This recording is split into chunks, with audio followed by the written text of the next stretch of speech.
Imagine being so afraid to go to school that you'd rather stay locked in your room than face another day. That's exactly what 12-year-old Emma felt.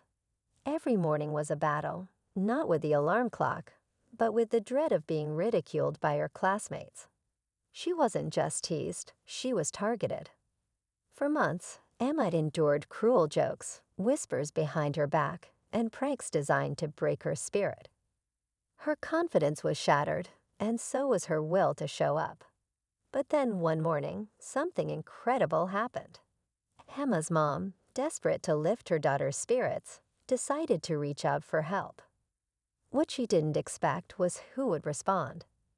Just as Emma thought she'd spend another day hiding from the world, there was a knock at the door. Standing there was none other than Dwayne "The Rock" Johnson. Why was a Hollywood superstar at Emma's house? What could he possibly say to a girl who felt so invisible and alone? What happens next is a story you won't forget, a moment that changed not just Emma's life, but also inspired an entire community. Stay tuned to find out how one act of kindness created a ripple effect of hope. Emma froze in disbelief. She had seen Dwayne Johnson in movies and interviews, always larger than life, but now he was standing on her doorstep, smiling warmly. Her mom, equally shocked, stammered out a greeting as Emma peered from behind the doorframe, unsure if this was real or just a dream. "Hey, Emma," Dwayne said, crouching slightly to meet her eyes. "I heard you've been having a rough time, and I wanted to stop by and talk, if that's okay with you." Emma's mind raced. How did he know her name? Why was he here? She felt her heart pounding as a mix of fear, excitement, and curiosity bubbled up inside her. Seeing her hesitation, Dwayne added, "I know it's not easy to open up, but I've been where you are. I've had my own battles, and I promise we'll take it one step at a time."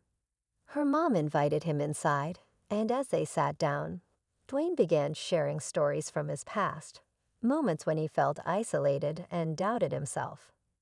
But there was something more. He hinted at a plan, something he wanted to do for Emma. She couldn't help but wonder, what could he possibly have in mind? As Dwayne continued talking, Emma began to relax. His words felt genuine, and for the first time in a long while, she felt like someone truly understood what she was going through. He shared how, as a teenager, he had been teased for his size and struggled to fit in. "People think life is always easy for someone like me," he said. "But the truth is, I know how it feels to be the odd one out." While Emma listened, her mind drifted back to school.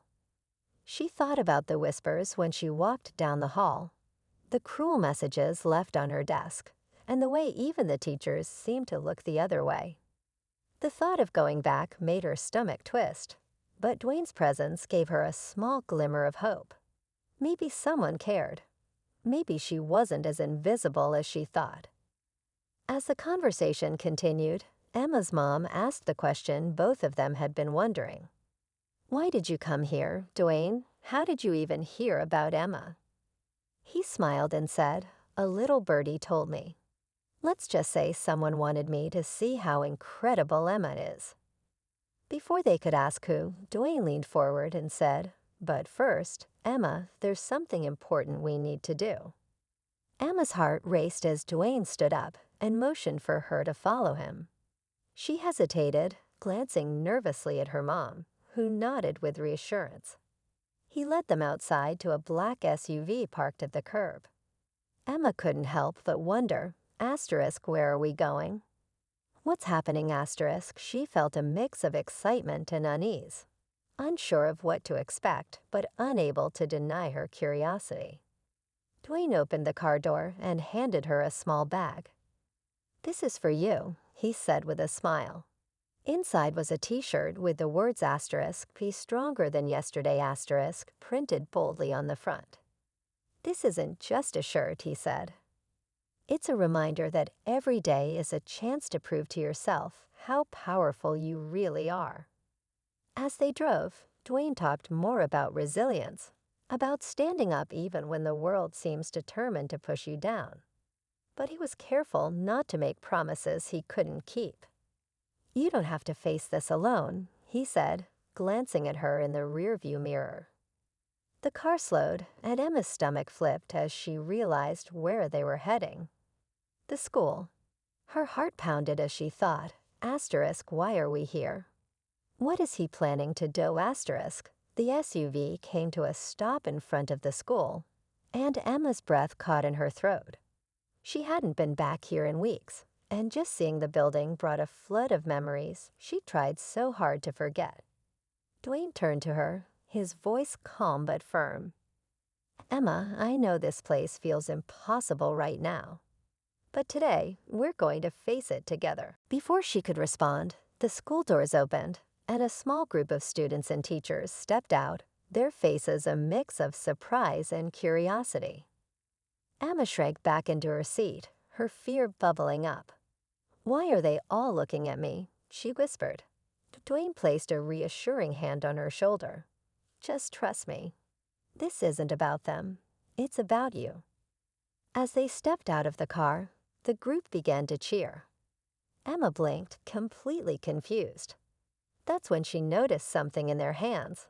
Signs that said things like "you're amazing," "Emma and "We've got your back."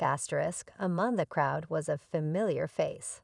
Sophie, a classmate who had once been one of her biggest tormentors. But Sophie wasn't sneering or laughing. She was holding a sign that read "I'm sorry." Emma's mind raced. What was happening?